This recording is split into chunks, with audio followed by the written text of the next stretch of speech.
حضرت امام حسن سے آ کے وظیفہ پوچھا، اس شخص نے کہا حضور اولاد کوئی نہیں تو وظیفہ بتائیں، تو آپ نے فرمایا استغفار پڑھا کر، کیا کر؟ اس نے کہا ٹھیک ہے۔ تو حضور پھر میں دوبارہ کب آؤں؟ تو امام حسن کہنے لگے بے اولاد ہے نا تو، استغفار کا وظیفہ بتایا نا؟ کہا ہاں۔ فرمانے لگے اب اس وقت آنا جب اللہ تجھے 10 بیٹے عطا کرے گا۔ کتنے؟ 2 4 نہیں، 10 ہی کہہ دیے۔ تو حضرت امیر معاویہ رضی اللہ تعالیٰ دیکھا، کہنے لگے حسن اتنا بڑا دعویٰ؟ آپ فرمانے لگے میں نے کہہ دیا نا تو اللہ فضل کرے گا، ہاں ہاں اللہ خیر کرے گا، خیر ہو جائے گی۔ وہ شخص کئی سالوں کے بعد آیا، کئی سالوں کے بعد، تو حضرت امیر معاویہ کو بھی ساتھ لایا، کہنے لگا حضور اللہ کے فضل سے اللہ نے 10 بیٹے عطا فرمائے، پورے 10 ہی اللہ نے دیے۔ تو حضرت امیر معاویہ کہنے لگے جناب بات تو آپ کی سچی ہو گئی، پر مجھے بھی بتائیے وظیفہ کہاں سے لیا؟ فرمانے لگے قرآن پاک سے، سورہ نوح کی 10 11 12 آیت پڑھو۔ اللہ فرماتے ہیں تم استغفار پڑھو، میں تمہاری بیٹوں سے بھی مدد کروں گا، مالوں سے بھی مدد کروں گا۔ تو میں نے استغفار بتائی تھی اور قرآن میرے اللہ کا ہے، رب کا وعدہ جھوٹا ہو سکتا؟ فرمایا 10 بیٹے ملنے تھے، میں نے کہہ جو دیا تھا۔ وہ میرے بھائیوں یاد رکھیں، استغفار اللہ کی رحمت نازل کر۔ نبی کریم علیہ السلام نے فرمایا میں دن میں 100 مرتبہ استغفار کرتا ہوں، دن میں۔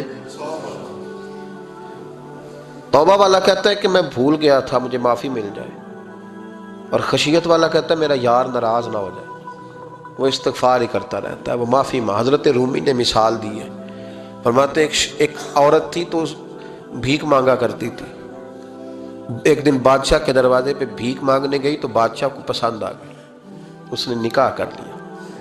20 کنیزائیں اس بی بی کے پاس تھی خدمت کرنے کے لیے، روٹی دینے کے لیے، کپڑا دینے کے لیے، لیکن وہ ہر وقت روتی رہتی تھی، ہر وقت روتی۔ ایک سمجھدار کنیز کہنے لگی کہ ملکہ اب تیرا درجہ بہت بڑا ہے، تو ہر وقت روتی رہتی ہے، معافی ہی مانگتی رہتی ہے ہر وقت، کون سی ایسی نعمت ہے جو تیرے پاس نہیں؟ تو وہ کہنے لگی اس لیے تو روتی ہوں۔ کیا مانا؟ کہنے لگی اس لیے روتی ہوں کہ میں اس قابل نہیں تھی جو مجھے مل گیا، کہیں میرے سر کا سائیں ناراض نہ ہو جائے، وہ کہیں بگڑ نہ جائے، مجھے پتا ہے کہ میں کیا تھی اور مجھے کہاں تک پہنچا دیا، میں روتی اس لیے ہوں کہ کبھی کہیں وہ ناراض۔ حضرت عمر اس لیے روتے تھے کہ کہیں مصطفیٰ ناراض نہ ہو جائے، حضرت ابو بکر اس لیے تڑپتے تھے کہ کہیں اللہ کا فضل روٹھ نہ جائے۔ یہ جو مولا علی اپنے کمرے میں بیٹھ کے زور زور سے استغفار پڑھتے تو اس لیے نہیں کہ بڑے پاپ تھے جن کی معاذ اللہ معافی مانگتے تھے، اس لیے کہ رب رسول کہیں ناراض نہ ہو۔ تو یاد رکھیں استغفار، کئی چیزوں پہ استغفار ہوتا ہے، کئی چیزوں پہ، اور استغفار کا نفع ملتا ہے۔ کیا نفع ملتا ہے؟ وہ سورہ نوح کی آیت نمبر 10 11 اور 12 میں اللہ نے بیان فرمایا کہ استغفار صرف گناہ سے معافی چاہنے کا نام نہیں بلکہ استغفار کا تمہیں فائدہ ملے گا۔ کیا؟ رب فرماتے ہیں فَقُلْ تُسْتَغْفِرُوا رَبَّكُمْ۔ جب حضرت نوح کی قوم قحط کا شکار ہو گئی، آزمائشیں آ گئیں، تو آ کے حضرت نوح سے کہنے لگے اب ہم کیا کریں؟ تو کیا کہا حضرت نوح نے؟ فرمایا فَقُلْ تُسْتَغْفِرُوا رَبَّكُمْ، آپ نے فرمایا اپنے رب سے استغفار کرو، اپنے رب سے۔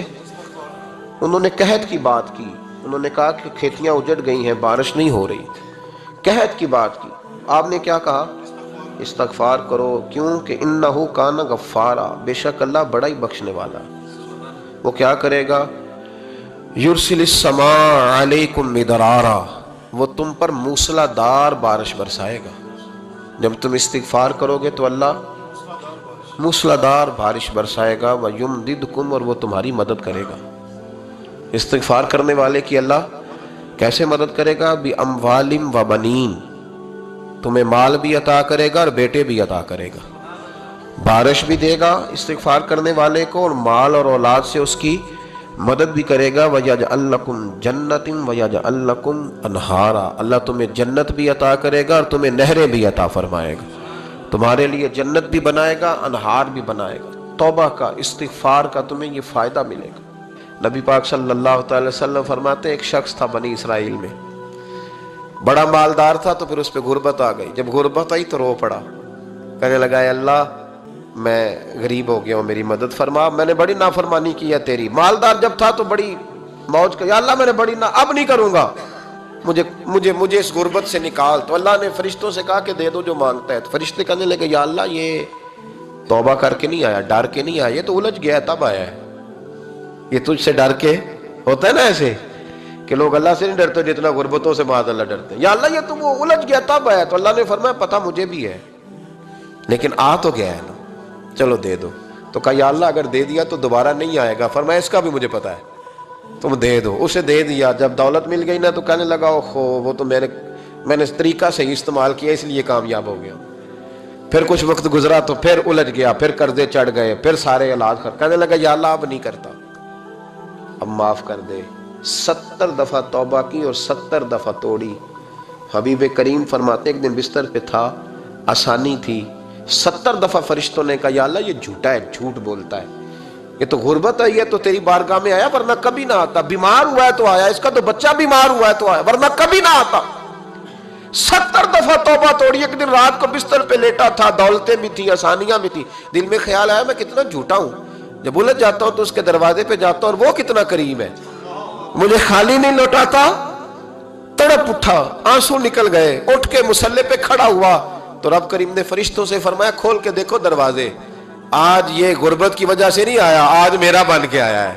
تو یا اللہ پہلے تو دولت دیتا تھا, آج کیا دے گا؟ تو محبوب فرماتے اللہ فرماتے ہم نے اسے بغیر حساب کتاب جنت عطا کروں گا.